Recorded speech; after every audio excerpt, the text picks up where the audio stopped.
ও বলছে না কি হয়েছে? আমরা তো বুঝি যে আমাদের সিয়ান ফার্সিয়া ইসরার প্রেমে হাবুডুবু খাচ্ছে। তবে যাই বল, মেয়েটা দেখতে ভালো, অনেক শান্ত ভদ্র, অন্য সব মেয়েদের মতো না। আমাদের সিয়ানের সাথে বেশ ভালো মানাবে, ভাবি হিসেবে একদম পারফেক্ট। সিয়ান বলে ওঠে, এই তোদের বাজে বকা বন্ধ করবি? কেন রে, বললে কি হয়? ওকে, তাহলে তোরা এসবই বল, আমি চললাম। এই, কোথায় যাচ্ছিস?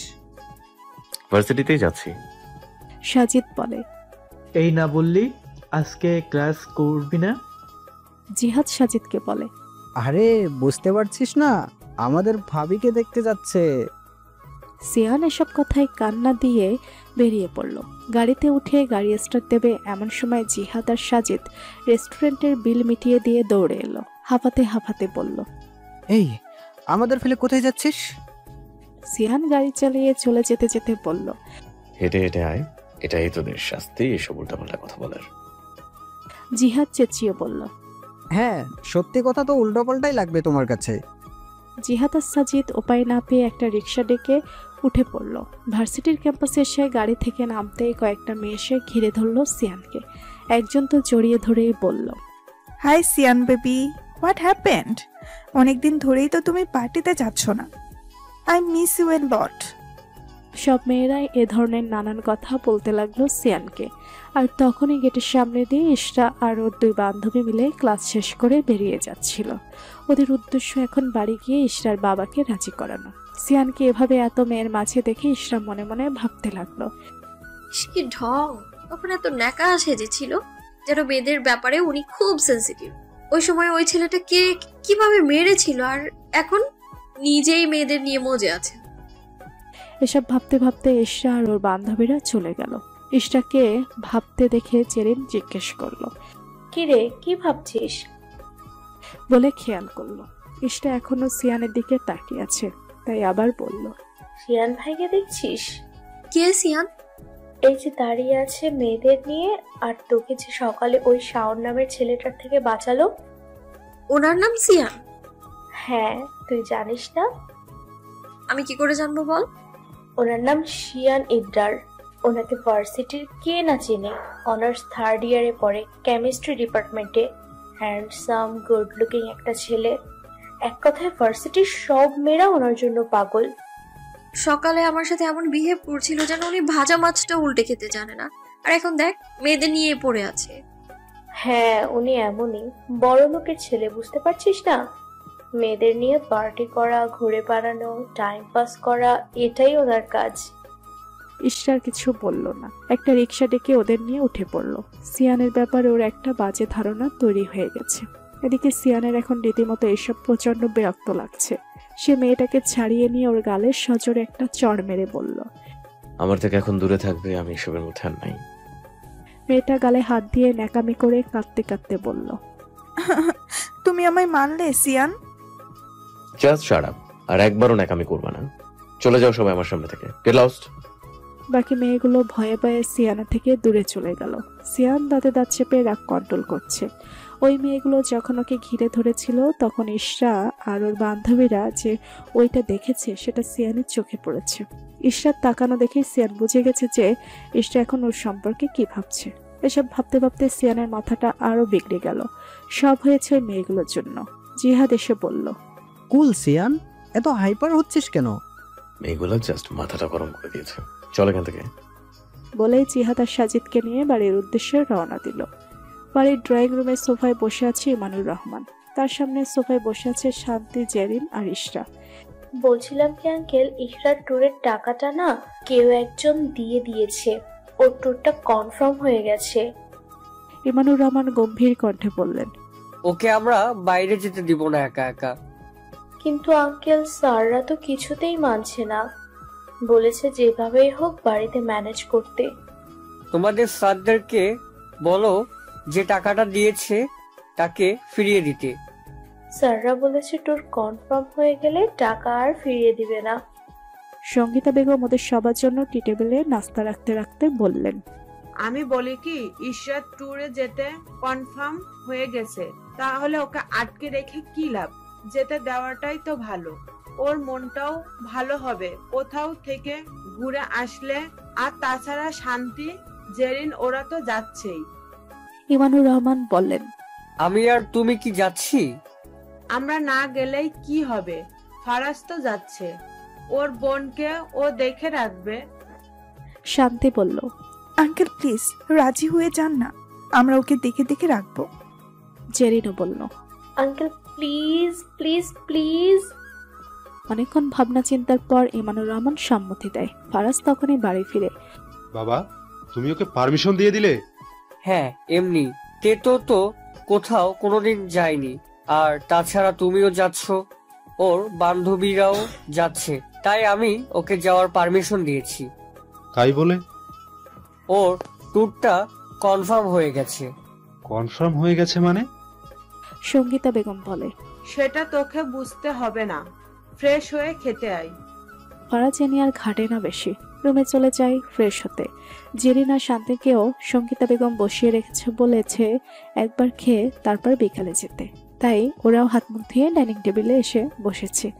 একসাথে সবাই লাঞ্চের পর শান্তি আর জেরিন ইশরার সাথে কিছুটা সময় কাটিয়ে বিকেলে ওরা ওদের বাসায় চলে যায়। সিয়ান ওর বন্ধুদের সাথে বাসায় আসার পর নিজের রুমে ঢুকে সশব্দে দরজা লক করে দেয়। ওদের বাসায় একজন মেড সার্ভেন্ট সানভিকে বলে, ব্যাপার কি আফা, ভাইয়া আজকে রাগ কইরা এমনি রুমে ঢুকে গেল? সানভিও সেদিকে তাকিয়ে বলে, রাগ মনে হয় নাকের ডগায় নিয়ে ঘুরে ভাইয়া, বেশি সিরিয়াস কিছু নিয়ে রেগে আছে, যার জন্য বন্ধুদের নিয়ে এভাবে রুমে ঢুকে দরজা নক করে দিয়েছে। সিয়ান রুমে ঢুকে বিছানায় বসে বেড সাইড টেবিল থেকে পানির গ্লাসটা নিয়ে ঢকঢক করে পানি খেয়ে নেয়। জিহাদ বলে, এত রাগ নিয়ে থাকার কি আছে? তুই তো ওইসব মেয়েদেরকে প্রশ্রয় দিয়েছিস, যার জন্য এখন ওরা তো তোর সাথে এমন ব্যবহার করবেই। তোরা ওদেরকে জানিয়ে দিবি, বলে দিবি যে সিয়ান ইদ্রার নিজেকে বদলে নিয়েছে, চেঞ্জ হয়ে গেছে। এইসব মেয়েদের নিয়ে পার্টি করার, টাইম ওয়েস্ট করার মতো ইচ্ছে ওর নাই। ও এখন আর এসব করবে না। সাজিদ বলে, ওকে বলে দেব। এটাও বলবো যে আমাদের শিয়ান ইদ্রার এক রমণীর প্রেমে হাবুডুবু খাচ্ছে বলে তোদের আর সময় দিতে পারবে না, এবং সেই রমণীর প্রেমে পড়ার পর থেকে শিয়ান ইদ্রার নিজেকে চেঞ্জ করে দিয়েছে। সিয়ান রাগে চোখে সাজিদের দিকে তাকায়। তোকে বলেছি এতগুলো বাড়িয়ে বাড়িয়ে বলতে, যা বলেছিস শুধু সেটাই বলে দিবি। জিহাদ বলল, সে সকাল থেকে তোর সাথে এখানে ওখানে ঘুরে আমার পেটে এবার ইঁদুর দৌড়াচ্ছে। আমার ভীষণ খিদা পেয়েছে, ডাইনিং এ চল, কিছু খাবো। সিয়ান বলে, আমার খাওয়ার মুড নাই, তোরা যা। তুইও তো সকাল থেকে না খেয়ে আছিস, এখন আমাদের সাথে চল, কোনো কথা না। এই বলে একবার টানতে টানতে সিয়ানকে নিয়ে ডাইনিং এ চলে গেল। সানভি আগে থেকে ডাইনিং এ বসা ছিল, সাজিদের উদ্দেশ্যে বলল, ব্যাপার কি বলো তো সাজিদ ভাইয়া, আজকে ভাইয়া তো রেগে আছে কেন? আর বলবো না, তোমার ভাইয়ের এতদিন যে সব মেয়েদের সাথে ঘুরতো, সেই মেয়েরা আজকে এসে ওর সাথে গা ঘেঁষে কথা বলছিল, আর সেটা আবার আমাদের হবুভাবে ইশরা দেখে ফেলে। আর তার জন্যই সিয়ান মেয়েদের সাথে বাজে বিহেভ করে এবং মেয়েদের উপর প্রচন্ড পরিমাণ রেগে আছে, কেননা ওনার হবু বউ তো দেখে ফেললো এতগুলো মেয়ের সাথে ওনাকে। এখন সে নিশ্চয়ই ওনাকে নিয়ে নেগেটিভ কিছু ভাবছে, তাই জন্য তোমার ভাই রেগে আছে। ও আচ্ছা, তাই বলো।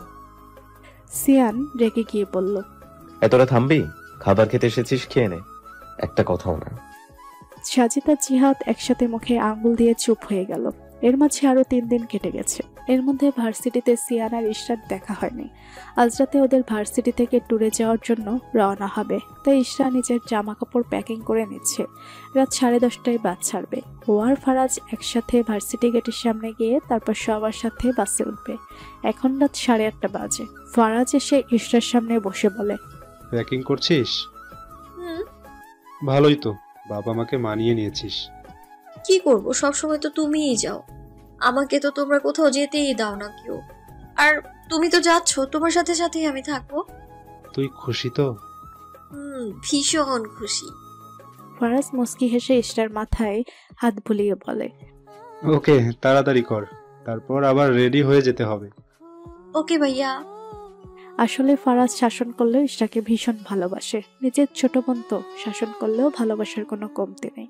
তবুও মেয়ে যেহেতু চিন্তা তো হয়ই, তাই তো একা ছাড়তে চায়নি। ফারাজেরও প্যাকিং শেষ, ব্যালকনিতে দাঁড়িয়ে দাঁড়িয়ে ঈশিতার সাথে কথা বলছে। আজকের রাতে আমরা ট্যুরে যাব। তোমাকে ভীষণ মিস করব। সেম, তবে 2 দিন পরেই চলে আসছি। আমার কাছে তো 2 দিন 2 বছর মনে হবে। আমি তো একেবারে কোথাও চলে যাচ্ছি না, মন খারাপ করো না, আমি 2 দিন পরেই চলে আসছি। ওকে। দেখো, এভাবে মন খারাপ করে থাকলে কিন্তু আমার মনও খারাপ হয়, তখন আমি ট্যুরে গিয়ে এনজয় করতে পারবো না। ওকে বাবা, মন খারাপ করছি না, এনজয় করে এসো। ইশারাও যাচ্ছে। তাই তোমরা তো ওকে যেতেই দাও না। তবে এবার ওকে নিচ্ছি। প্রথমে রাজি হইনি, কিন্তু পরে ভাবলাম থাক, মানুষের জীবনে আনন্দেরও তো দরকার আছে, মনটাও তো ভালো হওয়া দরকার। অনেকদিন ও কোথাও ঘুরতে যায় না, ঘুরতে গেলে ওর মনটা ভালো হবে। ভালো করেছো। আচ্ছা সাবধানে যেও, পৌঁছে একটা ফোন দেবে কেমন? রাখছি, বাই। Okay, bye. ফারাজ আর ইশরা দুজনে বেরিয়ে পড়েছে ভার্সিটির উদ্দেশ্যে। এখন 10টা বাজে অলরেডি, 10:30টায় বাস ছাড়বে। দুজনে রিক্সা দিয়ে এসেছে। ফারাজ এখন আর বাইক আনেনি, কারণ বাইক আবার বাড়িতে রেখে আসার একটা ব্যাপার আছে। মোট 8টা বাস দাঁড়িয়ে আছে ভার্সিটির সামনে। ওদের ভার্সিটি থেকে বান্দরবনের উদ্দেশ্য 8টা বাস যাচ্ছে। এখান থেকে বান্দরবন শহরে পৌঁছাতে 2.5 ঘন্টা লাগবে। তারপর আবার সেখান থেকে রুমা বাজার যেতে আরো প্রায় 2 ঘন্টা লাগবে। সিয়ান ওদের বাসের সামনে বন্ধুদের সাথে দাঁড়িয়ে আছে। জিহাদ বলল, বাসে ওঠে এবার সিয়ান, লেট হয়ে যাবে তো আবার আমাদের। সিয়ান এদিকে ওদিক তাকাতে তাকাতেই বলল, তোরা বাসে উঠে যা, আমি একটু পরে আসছি। সাজিদ বাঘা হেসে বলে, ইশটাকে খুঁজছিস? সিয়ান সাজিদের কথায় পাত্তা না দিয়ে জিহাদের দিকে তাকিয়ে বলে, তুই ফার্স্ট ইয়ার ট্যুরটা কনফার্ম করেছিলি তো? আরে হ্যাঁ রে বাবা, আমি নিজের হাতে গিয়ে টাকা দিয়ে এসেছি। বলেই সামনে তাকিয়ে দেখলো ফার্সিয়া আসছে। সিয়ানকে হালকা ধাক্কা দিয়ে বলল, যাকে এতক্ষণ খুঁজছিলি ওই দেখ চলে এসেছে। সিয়ান জিহাদের কথায় সামনে তাকাতেই দেখলো ফার্সিয়ার ফারাজ আসছে। সিয়ানের ঠোঁটের কোণে হাসি ফুটে উঠল। ফার্সিয়াকে অসম্ভব রকমের সুন্দর লাগছে। পরনে সাদা চুড়িদার, চুলগুলো পিঠে ছড়ানো, মুখে তেমন সাজ নেই, তবু এতেই যেন মেয়েটাকে একদম অপসরা লাগছে। সিয়ান মুগ্ধ দৃষ্টিতে ইশরাকে দেখছে। জিহাদ ধাক্কা দিয়ে বলে, এভাবে দেখিস না ভাই, ফারাজ দেখলে তোর খবর হয়ে যাবে। জিহাদের কথায় সিয়ান খুশি ফেরে জিহাদের দিকে তাকিয়ে বলল, বাসে উঠ। ইশরাকে আসতে দেখে শান্তি আর জেরিন এগিয়ে এলো। শান্তি এগিয়ে এসে বলল, এতক্ষণ লাগলো তোর আসতে? সরি, রেডি হতে একটু লেট হয়ে গেছে। ফারাজ বলল, তোরা বাসে উঠে যা, একটু পরেই বাস ছাড়বে। এই বলে ফারাজ নিজের ফ্রেন্ডদের কাছে চলে গেল। টিচাররা সবাইকে চেক করে নিচ্ছে সবাই এসে পৌঁছেছে কিনা। বেশি স্টুডেন্ট হওয়ায় বাসে 2 সিটে 3 জন করে বসেছে। ইশরা, জেনিরা, শান্তি একসাথে বসেছে। ইশরা চুজ করে উইন্ডো সিট নিয়েছে। ওর এক কথা, উইন্ডো সিট ছাড়া বসবে না। এ নিয়ে শান্তির সাথে অনেকক্ষণ তর্ক করেছে। শেষ শান্তি হাল ছেড়ে দিয়ে তার পাশে মাঝখানে বসে পড়েছে। সিয়ানদের বাসের পাশাপাশি দাঁড় করানো ছিল ইশরাদের বাস। ইশরা পাশাতেই দেখলো পাশের বাস থেকে সিয়ান ঠিক ওর দিকেই তাকিয়ে আছে। ইশরা তাড়াতাড়ি করে সামনে তাকায়। কেন যেন অনিচ্ছা সত্ত্বেও চোখ বারবার সিয়ানের দিকেই যাচ্ছিল। এই নিয়ে কয়েকবারই চোখাচোখি হয়ে গেছে দুজনের। আর তার পরপরই ইশরা বারবার চোখ সরিয়ে নিয়েছে। ইশরার এমন কাণ্ডে সিয়ান হেসে দেয়। 10:40 বাজে বাস ছেড়ে দিয়েছে বান্দরবনের উদ্দেশ্যে। যদিও 10:30টায় ছাড়ার কথা ছিল। সবাই এসে পৌঁছাতে আরো 10 মিনিট লেট হয়ে গেছে। স্যাররা রাতের খাবারটা গাড়িতে নিয়ে দিয়েছে। ইশরার তেমন একটা খিদে ছিল না, তাই ও অর্ধেকটা খাবার খেয়েছে আর বাকি অর্ধেকটা শান্তিকে দিয়ে দিয়েছে। শান্তি বলল, এই আমি আর কত খাবো বল, তুই নিজেই অর্ধেক খেলি আর আমাকে তোর অর্ধেকটা সহ দিয়ে দিলি। তুই এমনিতেও খেতেই ভালোবাসিস, আর নাটক করিস না, খেয়ে নিতে পারবি। শান্তি ওর দিকে অসহায় চোখে তাকিয়ে বলে, আজকের পেটে জায়গা নেই রে দোস্ত।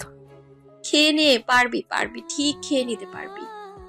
শান্তি কোনো রকমে ওই খাবারটাও খেয়েছে। খাবারটা নষ্ট হতে দেয়নি। এখন দুজনের মাঝখানে বসে ওর নাজেহাল অবস্থা। একটু নড়বার চড়বার জায়গা নেই। এই জেরিন, একটু বের হোস না প্লিজ, আমি একটু দাঁড়াবো। চুপচাপ বসে থাকে এই জায়গায়, এত উঠতে পারবো না আমি। তোরা বান্ধবী না আরো কি বলতো? একে তো একজন জোর করে খাওয়ালো আর তুই একটু বের হতেও দিচ্ছিস না। আমার ভালো লাগছে না, আমি বাড়ি চলে যাবো আবার। ইশরা বলে ওঠে। এই নানা শোনা, রাগ করে না। এই জেরিন, তুই ওকে জায়গা দে তো। তারপর জেরিন উঠে দাঁড়ালো। শান্তি বেরিয়ে দাঁড়িয়ে জোরে জোরে শ্বাস নিচ্ছে। আর একটু থাকলেও দমটাই আটকে যেত। ফুল ভলিউমে বাসে গান বাজছে। ইশরার অলরেডি মাথা ধরে এসেছে। ও হই হুল্লোড়ে থাকতে পারে না, মাথা ব্যথা করে। মাথা ব্যথায় কখন যে ঘুমিয়ে পড়েছে সে খেয়াল নেই। ঘুমিয়ে ওর মাথা পড়ে যেতে নেওয়াতে জেরিন এসে পাশে বসে ইশরার মাথাটা নিজের কাঁধে রাখে।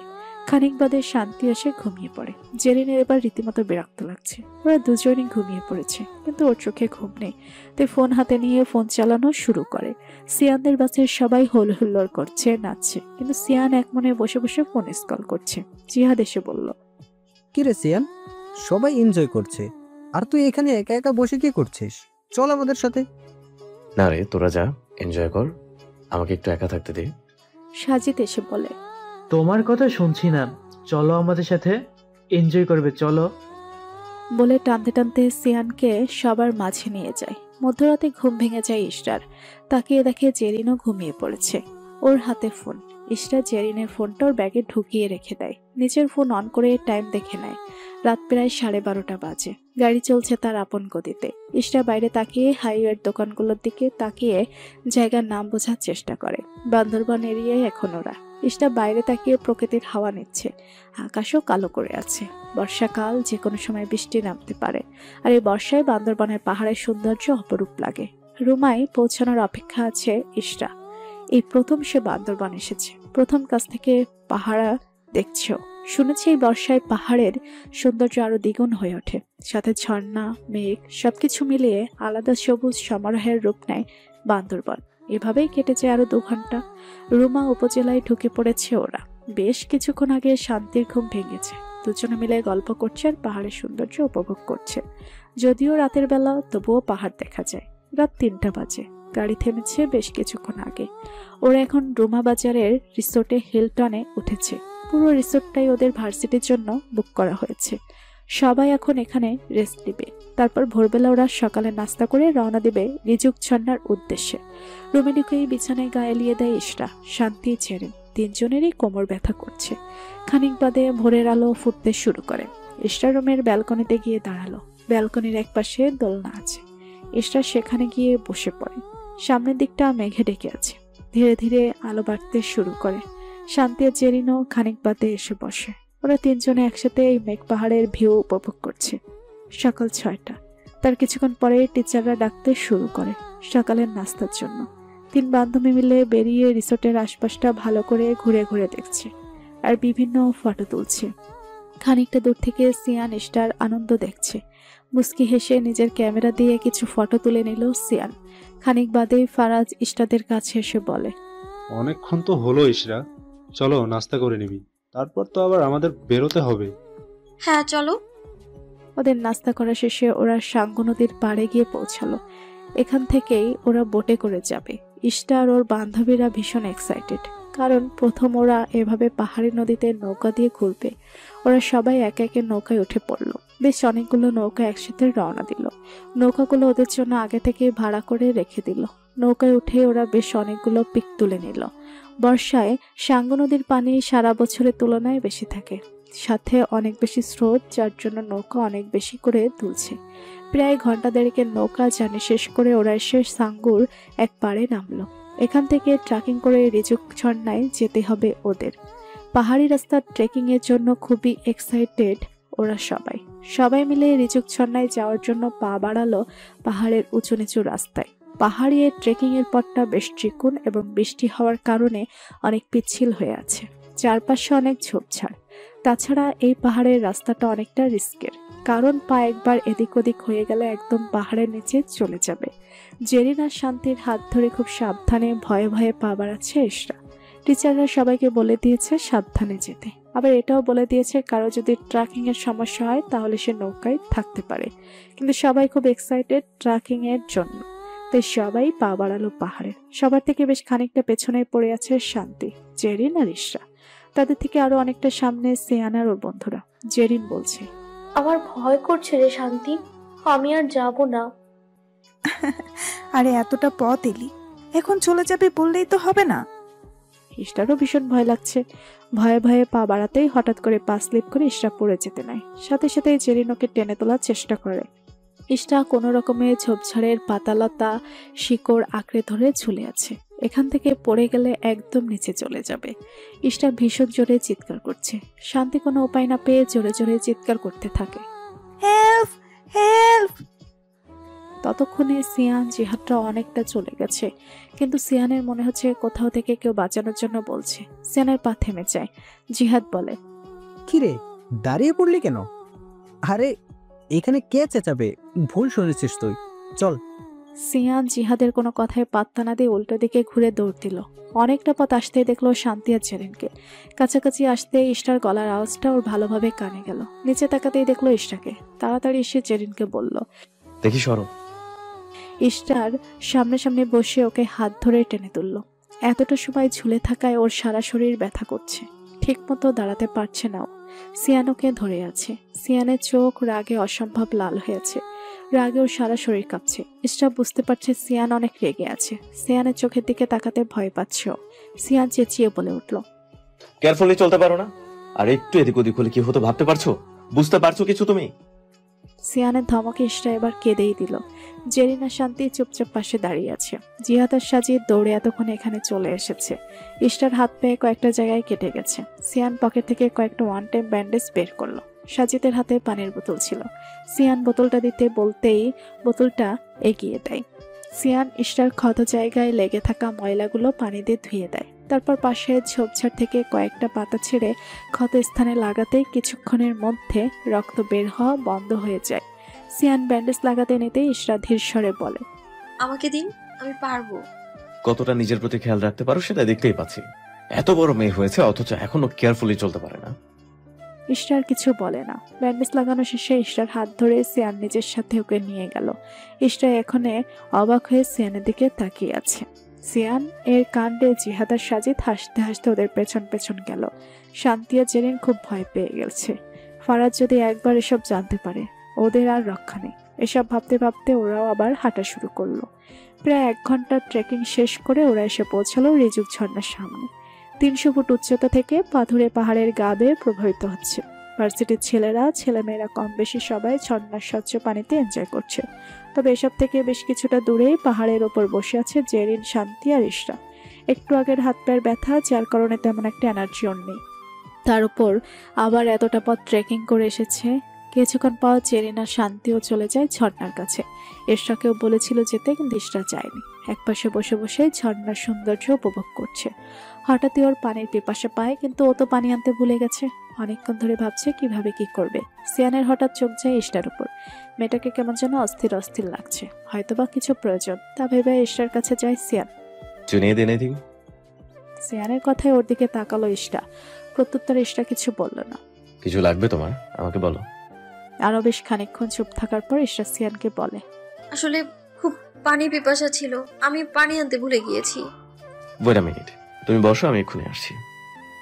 বলেই সিয়ান চলে গেল। খানিক বাদে ফিরে আসলো 1 বোতল পানি নিয়ে। নাও, এটা এই ঝর্ণার ঝিরির পানি। ভালো লাগবে তোমার, খেয়ে নাও। ইশরা পানির বোতলটা নিয়ে পানির বোতলটা খুলে পানি খেয়ে নেয়। আসলে এবার বেশ আরাম পাচ্ছে ও, কারণ ঝর্ণার ঝিরির পানি অনেক ঠান্ডা, অনেক ভালো লাগছে এখন ওর। পানিটা খাওয়া শেষ করে সিয়ানের দিকে তাকিয়ে বলল, থ্যাঙ্কস। ওয়েলকাম। বাট তুমি কি এখানে বসে থাকবে? সবাই এনজয় করছে তো, ওখানে চলো। না মানে, দূরে এসেছো, এনজয় করবে না? এটা কি হয় নাকি? চলো চলো বলে ওর হাত ধরে টেনে নিয়ে গেল। প্রায় ঘন্টাখানেক ওরা রিজুক ঝর্ণায় কাটালো। সবাই কম বেশি ভিজে একাকার। এখন এখানে চেঞ্জ করারও কোনো জায়গা নেই, তাই বাধ্য হয়ে সবাই ভেজা কাপড় নিয়েই আবার নৌকায় উঠলো। দুপুরের দিকে এসে ওরা আবার রিসোর্টে উঠলো। রিসোর্টে এসে জামা কাপড় পাল্টে দুপুরের লাঞ্চ সেরে নিল। তারপর আবার বাসে করে রওনা দিল নতুন গন্তব্যে। উদ্দেশ্য এবার থানচি। তবে থানচিতে পৌঁছানোর আগে ওরা কিছুক্ষণের জন্য চিম্বুক পাহাড়ে থামবে। সেখানে কিছু সময় কাটিয়ে তারপর আবার রওনা দিবে থানচির উদ্দেশ্যে। চিম্বুকে যাওয়ার মূল উদ্দেশ্য হচ্ছে সূর্যাস্ত দেখা, কারণ চিম্বুকের ভিউ পয়েন্ট থেকে বান্দরবনের সবচেয়ে সুন্দর সূর্যাস্ত দেখা যায়। সূর্য অনেক আগে পশ্চিমে হেলে পড়েছে। 2 পাশে অনেক দূর অব্দি সারি সারি পাহাড় দেখা যাচ্ছে। তার মাঝখান দিয়ে পাহাড়ি আঁকাবাঁকা রাস্তা দিয়ে বাস চলছে। প্রায় 1 ঘন্টা 10 মিনিট পর ওরা এসে পৌঁছালো চিম্বুক পাহাড়ের সামনে। নেমেই সবাই ভিউ পয়েন্টের দিকে এগিয়ে গেল। সেখানে দুপাশে ছোট দুইটা ভিউ পয়েন্ট আছে, আর মাঝখান দিয়ে নিচে নেমে গেলে সামনে বড় একটা গোল ভিউ পয়েন্ট। এই পাহাড়ি রাস্তার আশেপাশে অনেক ফলের দোকান আছে, অনেকে সেখান থেকে পাহাড়ি ফলমূল কিনে খাচ্ছে। জেরিন, শান্তি আর ইশরা মূল ভিউ পয়েন্টের মধ্যে এসে দাঁড়িয়েছে। এখানে আরো অনেক স্টুডেন্টরাই আছে, তবে ওরা সবার থেকে একটু দূরে এসে দাঁড়িয়েছে। এই পাশটা থেকে মোটামুটি ভালোই সূর্যাস্ত দেখা যাচ্ছে। ওরা তিন বান্ধবী মিলে অনেক পিক তুলে দেয়। পুরোটা সময় সিয়ান ইশরাকে লক্ষ্য করে যাচ্ছে। মেয়েটার হাসি খুশি মুখটা দেখে ওর ভীষণ ভালো লাগছে। সূর্য পুরোপুরি ডুবে গেছে।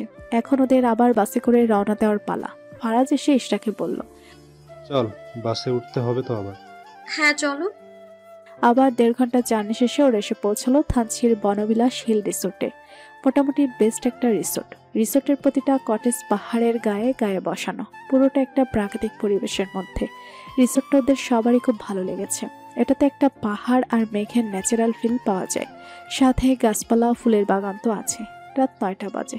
সব স্টুডেন্টরা এই রেস্টুরেন্টে বসে ডিনার করে নিল। ডিনার শেষে সবাই সবার রুমে চলে গেল। সারাদিনের ধকলে শান্তি আর জেরিন বিছানায় শুতেই ঘুমিয়ে গেল, কিন্তু ইশরার এখনো চোখে ঘুম আসছে না। ইশরা রুমের ব্যালকনির দরজা খুলে সেখানে গিয়ে দাঁড়ালো। পাহাড়ের অনেকটা উঁচু সাইডে ওদের কটেজটা। এখান থেকে সামনে অনেকগুলো পাহাড় দেখা যায়। ইশরা ব্যালকনির রেলিং ঘেঁষে দাঁড়ালো। আকাশে অনেক বড় একটা চাঁদ উঠেছে, আর সেই চাঁদের জ্যোৎস্নায় সামনের পাহাড়গুলো স্পষ্ট দেখা যাচ্ছে।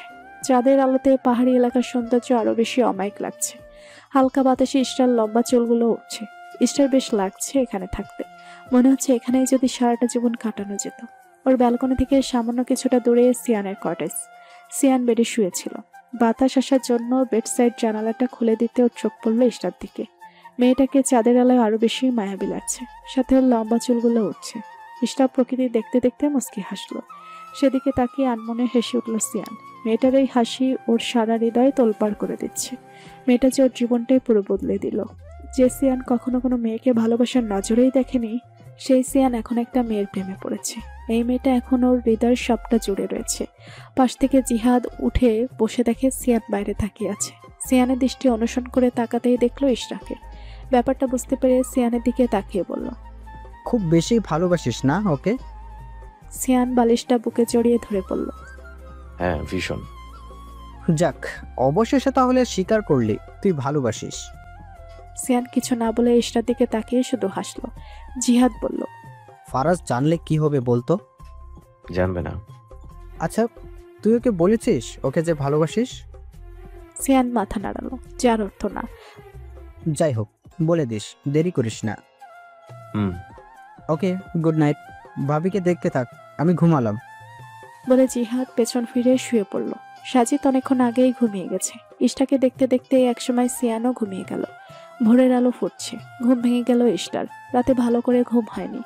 একে অনেক রাত করে ঘুমিয়েছিল, তার উপর এখনই আবার ঘুমটা ভেঙেও গেল। খানিকটা বিরক্ত হলো। বিছানায় শুয়ে এপাশ ওপাশ করতে লাগলো ঘুমানোর জন্য, কিন্তু ঘুম আর এলো না চোখে। তাই উঠে বসে গায়ে ওড়না জড়িয়ে ওয়াশরুমে চলে গেল। রাতের কুচকানো জামাটা পাল্টে একটা অফ হোয়াইট কালারের চুড়িদার পরে নিল। ফ্রেশ হয়ে এসে ভাবলো রিসোর্টের আশপাশটা একটু ঘুরে দেখা যাক, কারণ কাল তো অনেক রাত করে এসেছিল, তেমন একটা ভালোভাবে দেখতে পারেনি। তাই ও এখন রিসোর্টের ভেতরটা ঘুরে দেখবে বলে ঠিক করলো। শান্তি জেরিনকে না ডেকে দরজাটা লাগিয়ে বেরিয়ে পড়লো। কটেজ থেকে বেরিয়ে সিঁড়ি দিয়ে নামতে লাগলো। সিঁড়ির বিভিন্ন পাশে আরো কয়েকটা কটেজও আছে। পুরো রিসোর্টটাই মোটামুটি ঘুরে দেখলো। অনেক বড় রিসোর্টটা। সিয়ানদের কটেজের পাশে একটা ভিউ পয়েন্টের মতো জায়গা। ওইখান থেকে অনেক সুন্দর সূর্যোদয় দেখা যায়। সূর্য এখনো ওঠেনি, এখনো ভোরের হালকা আলো। ইশরা হাঁটতে হাঁটতে গিয়ে সিয়ানদের কটেজের পাশের ভিউ পয়েন্টটাতে দাঁড়ালো। অনেক বাতাস বইছে, ছাদে মেঘেরা ভেসে ভেসে বেড়াচ্ছে, আর ওর গা ছুঁয়ে যাচ্ছে। ওর মনে হচ্ছে ও মেঘের রাজ্যে ভেসে আছে। যেটা এতদিন ওর ড্রিম ছিল, সেটা এখন পূরণ হলো। ফাইনালি ও মেঘ ছুঁতে পারছে। বেশ কিছুক্ষণ বাদে সূর্য উঠতে লাগলো। সেই সূর্যোদয়ের দৃশ্যটা অনেক মনোমুগ্ধকর ছিল। ইশরা সকালটা দারুণভাবে উপভোগ করছে। সকালবেলা জিহাদের ঘুম ভেঙে ব্যালকনিতে দাঁড়াতেই দেখলো ইশরা এখানে দাঁড়িয়ে আছে। সাথে সাথে রুমে এসে সিয়ানকে ডেকে তুলল। এই সিয়ান, উঠ না। সিয়ান পাশ ফিরে শুয়ে ঘুমের ঘোরে বলল, এত ডাকাডাকি করছিস কেন? কাল রাতে এমনিতে অনেক দেরি করে ঘুমিয়েছিলাম, এখন একটু ঘুমাতে দে। পরে ঘুমাস, বাইরে ইসরা দাঁড়িয়ে আছে, ওঠ এবার। ইশরার কথা শুনতে চট করে বসে পড়ল সিয়ান। কাল রাতে জিহাদের বলার পর ও ভেবে নিয়েছিল সুযোগ পেলে ইশরাকে ওর মনের কথা জানিয়ে দেবে। ইশরা এখন এখানে একা আছে, তাই ও তাড়াতাড়ি করে ফ্রেশ হয়ে একটা শার্ট গায়ে জড়িয়ে বেরিয়ে এলো রুম থেকে। ইশরা এখনো দাঁড়িয়ে প্রকৃতির সৌন্দর্য উপভোগ করছে। সিয়ান এগিয়ে গেল, ইশরার কাছাকাছি গিয়ে পেছন থেকে ডাক দিল, গুড মর্নিং মিস ফার্সিয়া। ফার্সিয়া নামে কাউকে ডাকতে শুনে ইশরা একটু চমকে গেল, কেননা ওকে সবাই ইশরা বলেই ডাকে। ফার্সিয়া নামটা শুনেও একটু অবাক হলো, তৎক্ষণাৎ পেছন ফিরে তাকালো। সিয়ানকে দেখে অনেকটা অবাক হলো। এই সকালবেলা সিয়ানকে এখানে একদমই আশা করেনিও। সিয়ান এগিয়ে এসে বলল, কেমন আছো এখন? হাত পায়ের ব্যথা কি এখনো আছে? ওষুধ খেয়েছিলে? এখন তেমন একটা ব্যথা নেই। ফার্সিয়া। জি বলুন। তোমার সাথে আমার কিছু কথা আছে। হ্যাঁ বলুন। সিয়ান ফার্সিয়ার আরেকটু কাছে গিয়ে চোখে চোখ রেখে বলল, জীবনে প্রথম যেদিন তোমায় দেখেছি সেদিনই মনে অন্যরকম অনুভূতির সৃষ্টি হয়েছিল। জানি না এই অনুভূতির নাম কি, হয়তো ভালোবাসা। তোমাকে দেখার পর আমি সম্পূর্ণ বদলে গেছি। তুমি আমার জীবনটা বদলে দিয়েছো। তোমার হাসি মুখ দেখলে মনে অন্যরকম একটা শান্তি লাগে, অন্যরকম অনুভূতি হয়। তোমার তাকানো আমার হৃদয়কে ঝলসে দেয়। এটাই হয়তো ভালোবাসা, এটাই প্রেম। আমি তোমাকে ভালোবেসে ফেলেছি ফার্সিয়া। I love you. যে সিয়ান ইদ্রার কখনো কোনো মেয়েকে ভালোবাসেনি, কারো প্রেমে পড়েনি, সেই মানুষটা জীবনে প্রথমবারের মতো কোনো মেয়ের প্রেমে পড়লো, কোনো মেয়েকে ভালোবাসলো, আর সেই মেয়েটা হলো তুমি। বলে ফার্সিয়ার উত্তরের অপেক্ষায় ওর দিকে তাকালো। সিয়ানের কথাগুলো শোনার পর ইশরার অদ্ভুত ফিলিংস হচ্ছে, যার কারণে ওর হাত পা মৃদু কাঁপছে। এটা কি শুনলো?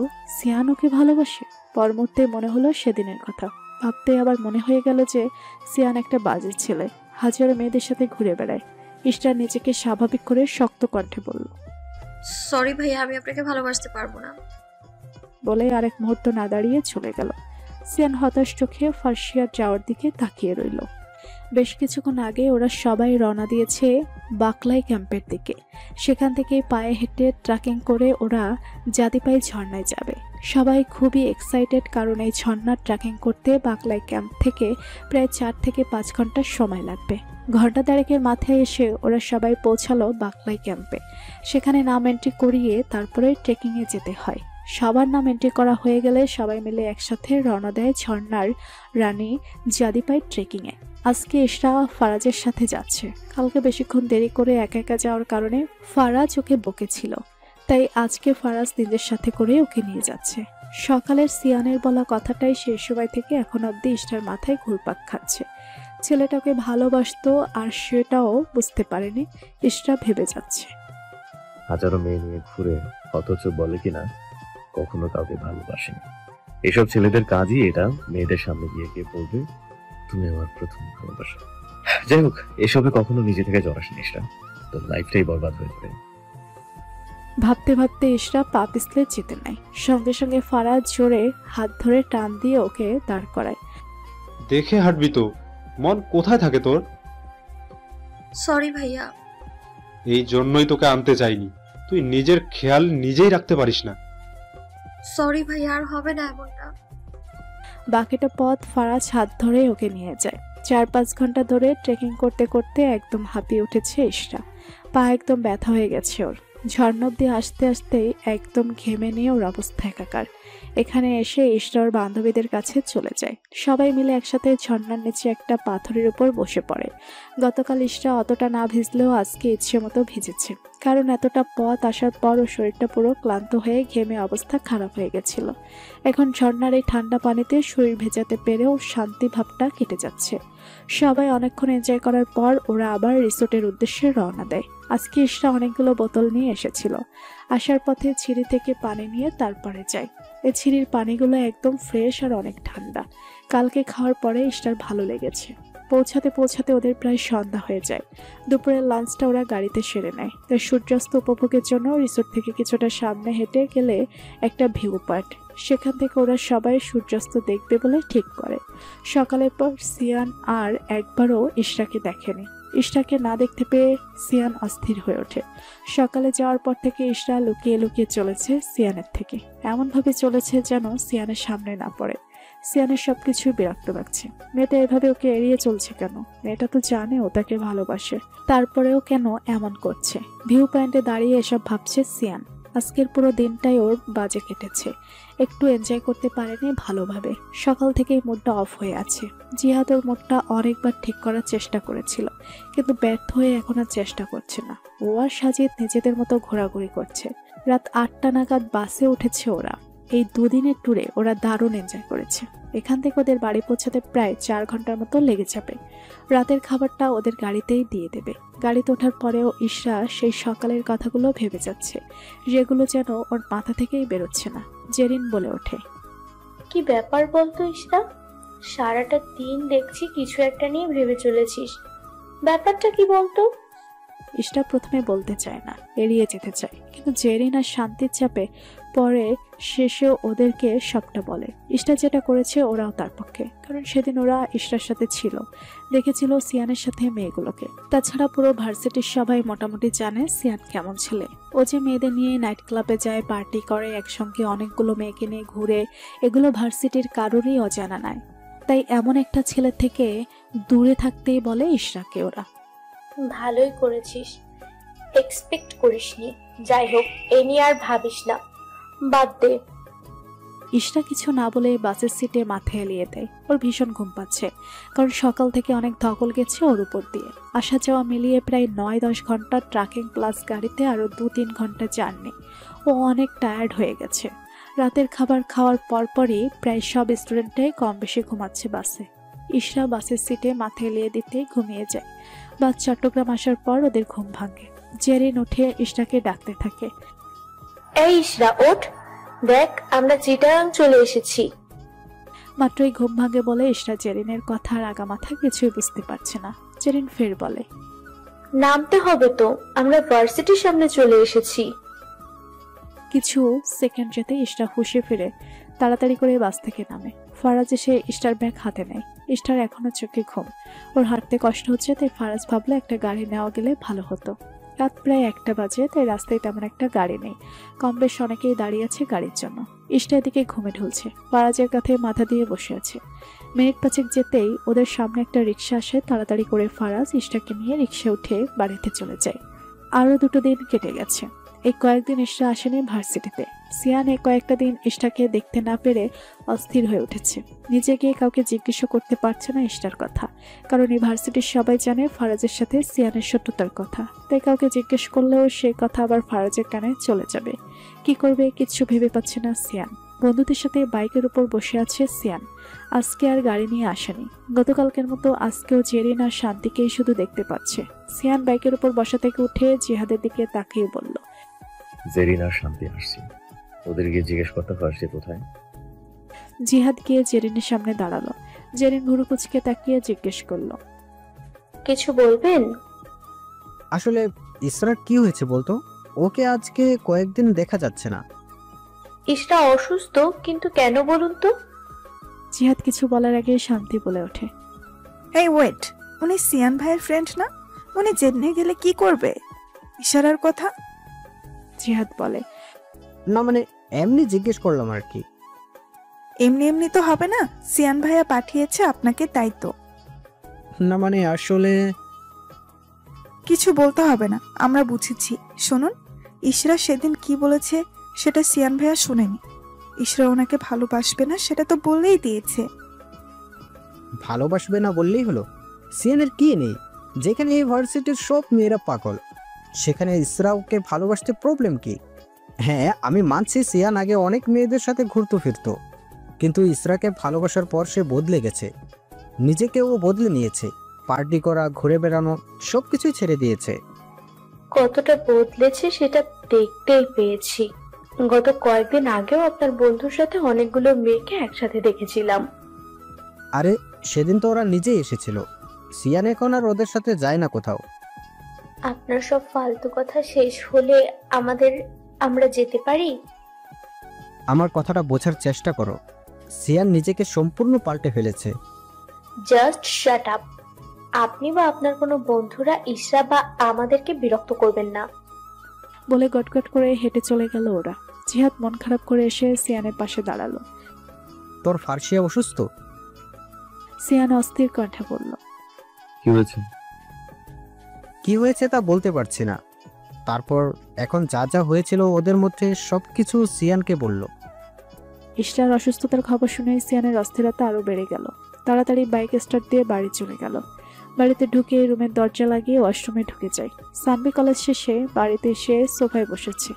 একজন মেড সার্ভেন্ট এসে ওর হাতে পানি দিল। আপা একটা কথা কইবার আসছিল। বলো। ভাইয়া বাসায় আইবার পর বাথরুমে ঢুকছে যে এখনো বার হয় নাই। কি বলছো কি? কতক্ষণ হয়েছে? এই তো ঘন্টাখানেক হইব। সানভি দৌড়ে দোতলায় ছুটে গেল সিয়ানের ঘরে। সিয়ানের রুমের এক্সট্রা চাবি ওর কাছে ছিল। ও লক করলে রুমে ঢুকে ওয়াশরুমের দরজা ধাক্কা দিতে দিতে বলল, ভাইয়া দরজা খোল ভাইয়া। বেশ অনেকক্ষণ ডাকাডাকির পর সিয়ান গলায় টাওয়াল ঝুলিয়ে বেরিয়ে এলো। কি হয়েছে, এভাবে ডাকছিস কেন? না মানে তুমি এতক্ষণ। খাওয়ার নিচ্ছিলাম। বলে সানভিকে পাশ কাটিয়ে চলে এলো। খাবার থেকে একটা শার্ট বের করে গায়ে জড়িয়ে বলল, চল খেতে যাই। তোকে ঠিক লাগছে না ভাইয়া। কি হয়েছে বলতো? কিছু হয়নি। ফার্সিয়ার সাথে দেখা হয়েছে আজকে? সিয়ান মাথা নাড়ালো, যার অর্থ না। কোথায় খবর দিয়েছিস? অসুস্থ। কি হয়েছে? জানি না।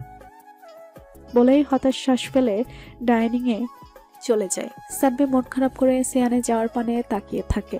ইশটাকে প্রপোজ করার ঘটনাটাও সানভি জানে। ট্যুর থেকে বাড়িতে ফেরার পর থেকে সিয়ানের মন খারাপ দেখে সানভি অনেক জোর করেছিল কি হয়েছে জানার জন্য।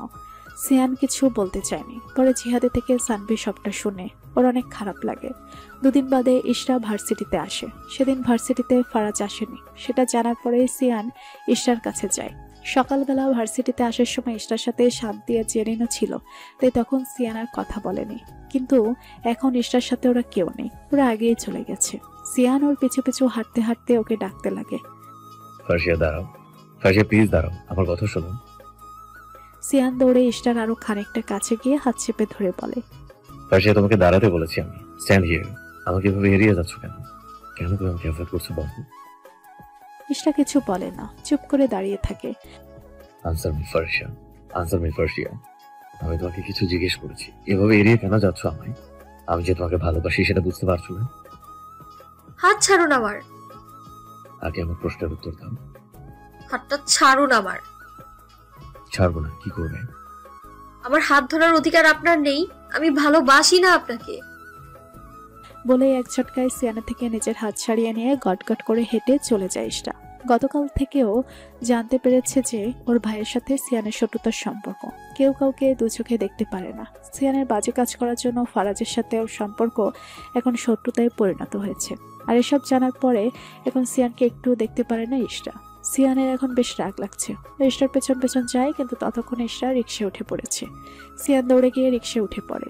ইশরার পাশে বসে বলে, তুমি জানো আমি তোমাকে কতটা ভালোবাসি। লাস্ট কয়েকদিন তুমি ইউনিভার্সিটি না আসা আমার কতটা কষ্ট হয়েছে, কতটা যন্ত্রণা হয়েছে বুকের ভেতর। তুমি জানো কিছু? তোমাকে না দেখলে আমার দিন চলে না।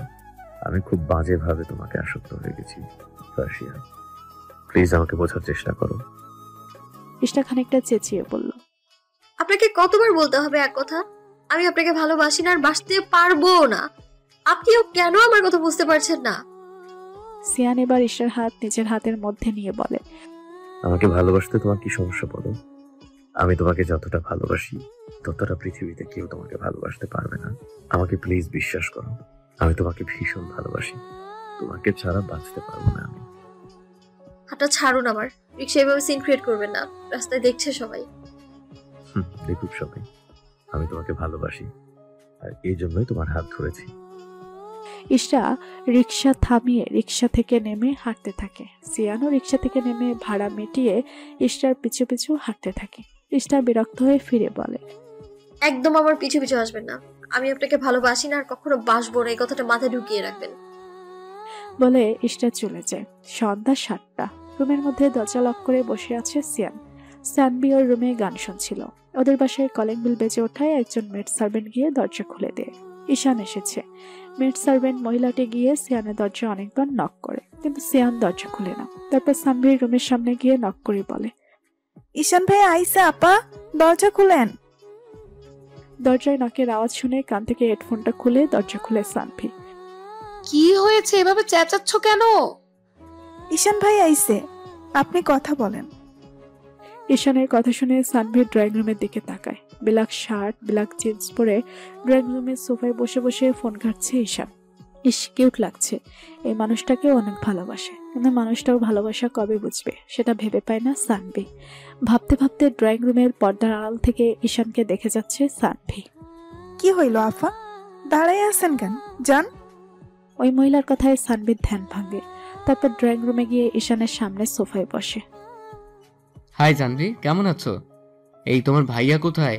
অনেকবার কল দিচ্ছিলাম, ও তো ফোনটা রিসিভই করছে না। ভাইয়া তো রুমের মধ্যে, দাঁড়ান আমি দেখছি। বলেই সানভি এক দৌড়ে দোতলায় যায়। সিয়ানের রুমে অনেকবার নক করে, কিন্তু সিয়ান দরজা খোলে না। সানভি দোতলার করিডোর থেকে ড্রয়িং রুমের দিকে তাকিয়ে বলে, দেখুন না, ভাইয়া দরজা খুলছে না, একবার নক করেছিলাম। দাঁড়াও, আমি দেখছি। বলে দোতলায় উঠে আসে ঈশান। সিয়ানের দরজার সামনে দাঁড়িয়ে আছে ঈশান আর সানভি। ঈশান দরজা ধাক্কাচ্ছে। সিয়ান, দরজা খোল। সিয়ান, দরজা খোল। কি করছিস তুই ভিতরে? Sean, open the door. Sean, I say open the door. আরো বেশ খানিকক্ষণ ডাকা ডাকির পরেও সিয়ান দরজা খুলছে না দেখে ঈশান বলল, সানভি, তোমার কাছে ওর ঘরের চাবি আছে না? ওটা নিয়ে আসো। সানভি চাবি এনে লক খুলে ঢুকেই ওরা বেশ অবাক হয়ে গেল। পুরো ঘর জুড়ে সিগারেটের ধোঁয়ার মদের গন্ধ। সানভি কাশতে কাশতে গলার স্কার্ফ দিয়ে নাক মুখ চেপে ঢুকলো। ঈশানও মুখে হাত দিয়ে ঢুকলো। পুরো রুম অন্ধকার করে সোফায় বসে একের পর এক সিগারেট টেনে যাচ্ছে সিয়ান। অলরেডি ওর পায়ের কাছে কয়েকটা খালি সিগারেটের প্যাকেট পড়ে আছে, আর সোফার সামনে টি টেবিলের উপর 2-3টা মদের বোতল। এসব দেখে ঈশান আর সানভি দীর্ঘশ্বাস ফেলে, কারণ ওরা জানে কোনো কিছু নিয়ে বেশি দুঃখ পেলে অথবা রেগে গেলে সিয়ান এগুলো করে। এগুলো ওর এক প্রকার ব্যাড হ্যাবিট। ঈশান গিয়ে সিয়ানের পাশে বসে ওর হাত থেকে সিগারেটটা টেনে ফেলে দেয়। সিগারেটটা ফেললি কেন তুই? নিজেকে এভাবে হার্ট করছিস কেন তুই? কি হয়েছে তোর? আবার এভাবে পাগলামো শুরু করেছিস তুই? মদের গ্লাস থেকে মদটা খেয়ে সজোরে টি টেবিল ওর উপর রেখে সিয়ান বলে, আমাকে ভালোবাসে না কেন? কেন ভালোবাসো না আমাকে? আমি এতটা ভালোবাসি ওকে, সেটা দেখতে পাচ্ছে না। বোঝে না কেন? কেন আমাকে অ্যাভয়েড করছে ও? কুল ব্রাদার, এগুলো সমস্যার সমাধান নয়। এভাবে কোনো প্রবলেম সলভ হয় না। তুই ওকে ভালোবাসিস সেটা ঠিক আছে, কিন্তু ও যে তোকে ভালোবাসবে এটার তো কোনো মানে নেই না। সবার তো ব্যক্তিগত পছন্দ আছে, তাই না? যেখানে ভার্সিটির এত মেয়েরা আমার জন্য পাগল, সবাইকে রেখে আমি ওকে ভালোবাসি, তাহলে ও কেন আমাকে ভালোবাসে না? ও শুধু আমার। ওকে আমাকে ভালোবাসতেই হবে, ওকে আমি কারো হতে দেব না। বলে আবারও মদের বোতলও হাত দিতে গেলে ঈশান বোতলটা সরিয়ে নেয়। এটা সেটা বলে সিয়ানকে বোঝানোর চেষ্টা করছে ঈশান, কিন্তু সিয়ান কিছুতেই শান্ত হচ্ছে না। সানভি এবার বুঝতে পারছে ফার্সিয়ার সাথে নিশ্চয়ই আজকে সিয়ানের কোনো ঝামেলা হয়েছে। সানভি আর এই রুমে বেশিক্ষণ থাকে না, ও বেরিয়ে চলে আসে। ওর ভাইটা যে মেয়েটাকে সত্যিই ভালোবাসে সেটাও এবার বুঝতে পারছে। এর আগে তো কখনো কোনো মেয়ের জন্য সিয়ান এমন করেনি, এতটা পাগলামি করতে দেখেনি কারোর জন্য। ঘন্টাখানেক বাদে ঈশানকে বুঝিয়ে সুঝিয়ে ডিনার টেবিলে এসে বসে। ওরা সবাই একসাথে ডিনার করে নেয়। পরদিন ভার্সিটিতে ক্লাস শেষ করে ক্লাসরুম থেকে বেরোচ্ছে ইশরা। আজকে শান্তি আর জেরিন ওরা কেউই আসেনি ক্লাসে। ক্লাসরুম থেকে বেরিয়ে লাইব্রেরি পথে যাওয়ার সময় ওর হাতে হ্যাসকা টান পড়ে। একটানে ওকে একটা ক্লাসরুমের মধ্যে নিয়ে যায় কেউ। সাথে সাথে ঘাবড়ে যায় ইশরা। ইশরাকে নিয়ে রুমের ভেতর ঢুকে দরজা আটকে দেয় সিয়ান। ইশরা ঝাড়া মেরে সিয়ানের হাত ছাড়িয়ে নিয়ে বলল, আপনি আমাকে এখানে কেন এনেছেন? সিয়ান ইশরার হাত দুটো দেয়ালের সাথে চেপে ধরে ওর দিকে খানিকটা ঝুঁকে দাঁতে দাঁত চেপে বলল, তুমি যদি ভালো ভালো আমার কথা শুনতে, আমাকে এড়িয়ে না যেতে, আমাকে ভালোবাসতে, তাহলে আমাকে এসব করতে হতো না। আমি আপনাকে ভালোবাসতে বাধ্য নই। কেন ভালোবাসো না তুমি আমাকে? তুমি বুঝো না আমি তোমাকে কতটা ভালোবাসি? কি নেই আমার মধ্যে? এত কৈফিয়ত দিতে পারবো না আমি আপনাকে।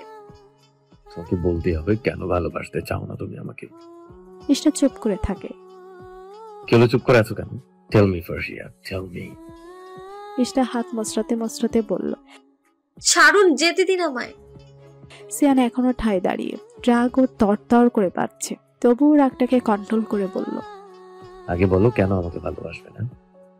ফার্সিয়ার রাগ এবার মাথায় চড়ে বসেছে। ও রেগে গিয়ে খানিকটা চেঁচিয়ে বলল, আপনি কেমন ছেলে সেটা আপনাকে বলে বোঝাতে হবে এখন আপনাকে, তাই না? হাজারো মেয়ে নিয়ে ঘোরা, নাইট ক্লাব পার্টি করা, একসাথে অনেকগুলো মেয়ে নিয়ে ফুর্তি করা, এগুলোই তো আপনার স্বভাব। আর এই ধরনের ছেলেকে আমি কখনো ভালোবাসবো না। এসব ঝামেলা নিয়ে আপনার আর আমার ভাইয়ের মধ্যে অনেক বড় শত্রুতা। ভাইয়া আপনাকে একটুও দেখতে পারে না। খানিকটা থেমে আবারও বলল, আশা করি আপনি সেকেন্ড টাইম এ নিয়ে আমায় আর জোর করবেন না। তোমাকে ভালোবাসার পর থেকে আমি সব ছেড়ে দিয়েছি ফার্সিয়া। আমি এখন আর মেয়েদের নিয়ে ঘুরি না, পার্টি করি না। আমি নিজেকে বদলে ফেলেছি ফার্সিয়া। প্লিজ বিলিভ মি, প্লিজ আমাকে বিশ্বাস করো। তোমাকে দেখার পর আমি সম্পূর্ণভাবে বদলে গিয়েছি। হয়েছে আপনার কথা, এবার যেতে দিন আমায়। প্লিজ আমি বিশ্বাস করো, তুমি আমায় যেমনটা ভাবছো আমি তেমনটা না। মানছি আমি আগে ওরকম বাজে ছেলে ছিলাম, কিন্তু এখন আমি চেঞ্জ হয়ে গেছি, বিশ্বাস করো। আপনার কোনো কথাই শুনতে চাই না আমি। বলে সিয়ানকে ধাক্কা মেরে বেরিয়ে যায় ইশরা। আর সিয়ান রাগে দেয়ালে সজোরে একটা খুশি মারে। বিকেলে বাসায় ফেরার পর থেকে মেজাজ বিগড়ে আছে সিয়ানের। সিয়ানকে দেখে সানভি বুঝেছে কি নিয়ে ওর মেজাজ গরম। সানভি ভাবলো এক কাপ কফি করে নিয়ে গেলে কেমন হয়। সিয়ানের কফি বেশ পছন্দের। কফি খেতে খেতে আড্ডা দিলে নিশ্চয়ই রাগটা একটু হলেও কমবে, কারণ সিয়ান আর যার উপরে রাগ দেখাক না কেন কখনোই সানভির সাথে রাগ দেখানো তো দূর, ধমক দিয়েও কথা বলেনি। একমাত্র আদরের বোন কিনা। মা বাবা মারা যাওয়ার পর থেকে আরো বেশি করে সানভিকে আগলে রেখেছে সিয়ান। কফি বানাবে ভেবে সানভি কিচেনের দিকে পা বাড়ায়। সানভিকে আসতে দেখে কিচেনের সেসব মহিলারা রান্না করছিল, তারা বলল, কি লাগবো আপা কোন? আমরা দিতেছি। আপনি এনে আইসেন কেন? ভাইয়া দেখলে আমারে বকবো। সানভি গ্যাস স্টোভের সামনে যেতে যেতে বলল, তোমাদের ভাইয়া কিচ্ছু বলবে না, রুমের মধ্যে রাগ করে বসে আছে। আর তাছাড়া আমি কি কিচেনে আসতে পারি না? আমার কি কিছু বানিয়ে খেতে ইচ্ছে হয় না? ওইটা ঠিক আছে, কিন্তু কোনো কিন্তু নয়। দেখি দেখি সরো তো, আমি কফি বানাবো। তারপর মহিলাগুলো সানভিকে জায়গা করে দেয়, কফির সরঞ্জাম এগিয়ে দেয় ওর হাতের কাছে। তারপর সানভি নিজেদের জন্য কফি বানিয়ে একটা ট্রেতে করে কিচেন থেকে বেরিয়ে আসে। এ সময় কলিং বেল বেজে ওঠে। সানভি বলে, দেখো কে এসেছে, দরজাটা খুলে দাও। একজন মহিলা গিয়ে দরজা খুলে দেয়। শাওনকে দেখে সানভি ভয় পেয়ে যায়। শাওন এসে সানভির সামনে দাঁড়ায়। সানভি খানিকটা পিছিয়ে যায়। শাওন ওর গালে আর ঠোঁটে হাত দিয়ে বাজেভাবে স্লাইড করতে থাকে আর বলে, হাই সুইট হার্ট, তোমাকে অনেক মিস করছিলাম বেবি। কেমন আছো তুমি? সানভি মুখ ঘুরিয়ে নেয়। সানভি প্রচন্ড রকম বিরক্ত লাগছে। ধাক্কা দিয়ে শাওনের হাত সরিয়ে দিয়ে বলে, আপনি এখানে কেন এসেছেন? শাওন সানভির গা ঘেঁষে দাঁড়িয়ে বলে, কেন সুইট হার্ট, এ বাড়িতে কি আমি আসতে পারি না, নাকি আমার নিষেধ আছে? অবশ্য নিষেধ করলেও আমি আসবো। আচ্ছা, বাই দ্য ওয়ে, তোমার ভাই কোথায়? I mean Siyan. শাওনের কণ্ঠ শুনতে পেয়ে সিয়ান রুম থেকে বেরিয়ে আসে। সানভির গা ঘেঁষে শানকে দাঁড়িয়ে থাকতে দেখে সিয়ানের রাগটা আরো বেশি বেড়ে গেল। ক্ষিপ্ত কণ্ঠে বলল, হাউ ডেয়ার ইউ শাওন, সানভীর গা ঘেঁষে দাঁড়িয়েছিস কোন সাহসে? আরে কুল ব্রাদার কুল, এত রেগে যাচ্ছিস কেন? কদিন পরে তো এমনিতেও তোর বোনকে আমার হাতেই তুলে দিবি। তো নিজের হবু বউয়ের গা ঘেঁষে দাঁড়ালে সমস্যাটা কি তোর? সিয়ান এগিয়ে এসে শাওনের শার্টের কলার চেপে ধরে বলল, মরে গেলেও তোর মতো একটা ক্লাসলেস ছেলের সাথে আমার বোনকে আমি বিয়ে দিব না। তার আগে বল তুই এখানে কেন এসেছিস? ভাবিস না সেদিনের মারের শোধ নিতে এসেছি। যে কারণে বরাবর আসি সেই কারণেই এলাম। এখন থেকে মম, ড্যাড, আমি, তুই আর আমার হবু বউ আমরা সবাই একসাথে থাকবো। আর তোর প্রপার্টি আমাদের নামে লিখে দিবি, ব্যাস। আগে থেকেই রাগ মাথায় ছিল সিয়ানের। বাকিটা শাওন আসার পর হচ্ছে। বেহায়া দেখেছি, তবু তোর বাবা মায়ের মতো বেহায়া দেখিনি। তোদের কতবার এই বাড়ি থেকে বের করে দিয়েছি, অপমান করেছি, তাও তোদের কোনো লজ্জা নাই, তাই না? না রে, এত লজ্জা রেখে কি হবে বল? তোর এই প্রপার্টির জন্য আমি সব কিছু করতে পারি। তোর এসব অপমান এখন সয়ে যাচ্ছে, কিন্তু সানভিকে বিয়ে করার পর কোনো ধরনের অপমান সহ্য কিন্তু আমি করব না। আর তাছাড়া সানভির সাথে আমার বিয়ে হলে এমনিতেও 50% সম্পত্তি তুই লিখে দিতে বাধ্য, কারণ অন্তত নিজের বাবা মায়ের কথা তো আর তুই ফেলবি না। সিয়ান চেঁচিয়ে বলে উঠল, জাস্ট শাট আপ। আমার বোনের দিকে চোখ তুলে দেখার সাহস দ্বিতীয়বার করবি না। এই প্রপার্টি ড্রিম আর দেখিস না, না হলে খুব খারাপ হয়ে যাবে। Get out. Get out from my house. Get lost just. শান রাগে চোখে তাকিয়ে থেকে হনহন করে চলে যায়। সিয়ান রাগী গলায় বলে, সিকিউরিটিরা থাকে কোথায়? ওকে এই বাড়িতে ঢুকতে দেয় না কেন ওরা? দরজার বাইরে থেকে 3-4 জন সিকিউরিটি গার্ড ভিতরে আসে। ওরা মাথা নিচু করে দাঁড়িয়েছে। সিয়ান ফের চেঁচিয়ে বলল, কি হলো, কিছু বললাম তো? ও ভেতরে ঢুকে কি করে? যত সব ডিসগাস্টিং একদম। বলে এর আগে হনহন করে রুমের মধ্যে চলে যায় সিয়ান। সিয়ান আর সানবির বাবা মা মারা যাওয়ার পর থেকে শাওন আর তার ফ্যামিলি চেয়েছিল তাদের পুরো সম্পত্তিটা নিজেদের নামে লিখিয়ে নিতে, কিন্তু সিয়ান বরাবরই স্ট্রিক্ট। সে কোনোভাবে এই সম্পত্তি লিখে দেয়নি। তাই তারা চেয়েছিল অনেকবার সানভি আর সিয়ানের সাথে এই বাড়িতে থাকতে। সেই সময়ও সিয়ান তাদের অপমান করে বের করে দেয়। আর তারপর থেকে শাওন চাইছে সানভিকে বিয়ে করে হলেও এই সম্পত্তি হাতিয়ে নিতে। সিয়ানের বাবা মায়ের মৃত্যুটা নিয়ে এখনো কেস চলছে, কারণ ওর বাবা মায়ের মৃত্যুটা ওর কাছে এখনো পরিষ্কার না। 4 বছর আগে ওর বাবা মা একটা দাওয়াত থেকে ফেরার পথে রোড অ্যাক্সিডেন্টে মারা যায়, এমনটাই বলছে পুলিশরা। কিন্তু সেরকম ভাবে গাড়ির কোনো ক্ষয়ক্ষতি বা অ্যাক্সিডেন্টের কোনো প্রমাণ মিলেনি। সিয়ানের বারবার মনে হয় এটা কোনো প্ল্যানিং করা মার্ডার, তাই এখনো এটা নিয়ে তদন্ত চলছে। দোষী যাই হোক না কেন, সিয়ান ওকে নিজ হাতে শাস্তি দেবে। কলেজের বাইরে রাস্তার পাশে দাঁড়িয়ে আছে সানবি। আজকে বাড়ি থেকে গাড়ি আসেনি কেন, এই ব্যাপারটা সানবি বুঝতে পারছে না। তাই অনেকবার সিয়ানকে ফোন করেছিল, কিন্তু সিয়ান ফোনে তুলেনি। তাই রাস্তার পাশে দাঁড়িয়ে অপেক্ষা করছে গাড়ির জন্য। মিনিট 2 বাদেই কলেজ থেকে বাইক নিয়ে বের হয় ঈশান। সানবির সামনে দাঁড়িয়ে বলে, কি ব্যাপার, দাঁড়িয়ে আছো যে? গাড়ি আসেনি তোমার? সিয়ানকে ফোন করেছিলে? কিন্তু ফোন ধরেনি। তো এভাবে রাস্তায় কতক্ষণ দাঁড়িয়ে থাকবে? গাড়ি তো পাবে না দুপুর বেলায়। তুমি চাইলে আমি তোমাকে বাড়িতে নিয়ে আসতে পারি। সানভি মনে মনে বেশ খুশি হয়, এটাই তো এতদিন চাইছিল। সানভি এসে ঈশানের বাইকে বসে। ঈশানকে ধরে বসবে কি বসবে না এসব ভাবনার মধ্যে ঈশান বলে, ধরে বসো, না হলে পড়ে যাবে। আর আমি তো অন্য কেউ না, তোমার ভাইয়ের মতোই। প্রথম কথাটা সানভির পছন্দ হলেও দ্বিতীয় কথাটা ওর মোটেও পছন্দ হয়নি। ঈশানের কাঁধে হাত রেখে ধরে বসে আর মনে মনে ভাবতে থাকে, এই ভাই ভাই করে আমার জীবনটা শেষ করে দেবে মনে হয় এই ছেলেটা। কবে বুঝবে আমার ভালোবাসা? আর আমি যে তোমাকে এতটা ভালোবাসি সেটা তুমি বুঝতেই পারো না। অবশ্য বুঝবেই বা কি করে? যদি সেরকম ভাবে আমার চোখের দিকে তাকাতে, তাহলেই না বুঝতে পারতে। সারাক্ষণ তো একটা ভদ্র সভ্য ব্রিলিয়েন্ট স্টুডেন্টের ভাব ধরেই থাকে। থ্যাঙ্কস পৌঁছে দেওয়ার জন্য। থ্যাঙ্কস দেওয়ার কিছু নেই, আমি তোমার ভাইয়ের মতোই। সিয়ান থাকলে যা করতো আমিও তাই করলাম। আর ঈশিতা যদি এভাবে রাস্তায় দাঁড়িয়ে থাকতো তাহলে তো ওকেও নিয়ে আসতাম, ব্যাপারটা তো একই। এবারেও বেশ বিরক্ত হলো সানভি। আবার সে ভাই বোনের সম্পর্ক টানছে। এই ছেলেটা এত বোরিং কেন? এ কেমন বোরিং ছেলেকে ভালোবাসলি তুই সানভি? হ্যাঁ, মনে মনে এসব ভাবলেও মুখে আর এসব প্রকাশ করেনি। মুখ ঠিক করে হাসি দিয়ে বলল, বাসায় আসুন না। এখন না, পরে এক সময় আসবো। আচ্ছা ঠিক আছে, ওকে বাই। বাড়িতে এসে ফ্রেশ হয়ে খাওয়া দাওয়ার পর সিয়ানের রুমে উকি দেয় সানভি। নক না করেই ঢুকে। অবশ্য এটা ওর বরাবরের মতো অভ্যাস, কখনোই ভাইয়ের রুমে ঢুকতে নক করে না। এ নিয়ে সিয়ানও ওকে কিছু বলে না। রুমে ঢুকেই দেখে বিছানায় উপর হয়ে শুয়ে ফোনে কি যেন দেখছে সিয়ান। সানভি পেছন থেকে গিয়ে দেখে ইশরার ছবি দেখছেও। ধপ করে ওর ফোনটা হাতে নিয়ে নেয় সানভি।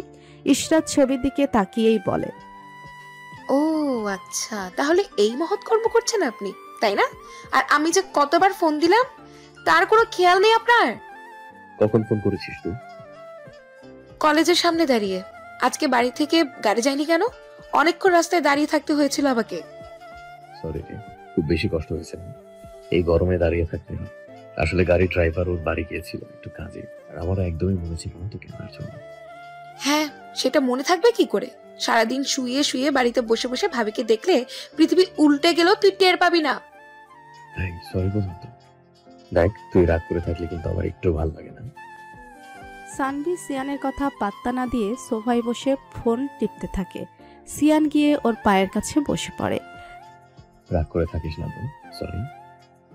সানভি ডোন্ট কেয়ার ভাব নিয়ে বসে ফোন ঘাঁটতে থাকে। এরা কানে ধরলাম তো, সরি, আর কখনো এমন হবে না। সানভি এবারে হেসে দেয়। সিয়ান এখনো কান ধরে বসে আছে। সানবিকে হাসতে দেখে সিয়ান বলে, এই তো আমি জানতাম আমার বোনটা আমার উপর রেগে থাকতেই পারবে না। আচ্ছা এবার আমার ফোনটা দে। দিব না, এটা তোর শাস্তি। দে না প্লিজ, আর কখনো এমন হবে না। আচ্ছা এই নে ধর। সিয়ান ফোনটা হাতে নিয়ে সানভিকে একপাশ থেকে জড়িয়ে ধরে কপালে চুমু খেয়ে বলে, সরি বোন, আর এমন হবে না। অনেকক্ষণ দাঁড়িয়ে থাকতে হয়েছে তাই না? বেশ কিছুক্ষণ দাঁড়িয়েছিলাম, তারপর ও এসে আমাকে নামিয়ে দিয়ে গেছে। পরের কথাটা বেশ লজ্জা পেয়ে বলে সানভি। সিয়ান অবাক হয়ে বলে, ওয়েট ওয়েট, এই ওটা আবার কি? তোর বন্ধু। সিয়ান ব্যাপারটা বুঝতে পেরে দুষ্টমি মেখা হাসি দিয়ে বলল, ব্যাপার কি বলতো? আগে তুই ঈশানকে নাম ধরে বলতি, এখন আবার ও বলিস। কবে থেকে আবার লজ্জা পাস তুই? দেখ ভাইয়া, তুইও না। বলেই দৌড়ে বেরিয়ে যায় সানভি। সিয়ান সেদিকে তাকিয়ে হাসতে হাসতে বলে, উফ, এটা পুরো পাগল ঈশানের জন্য।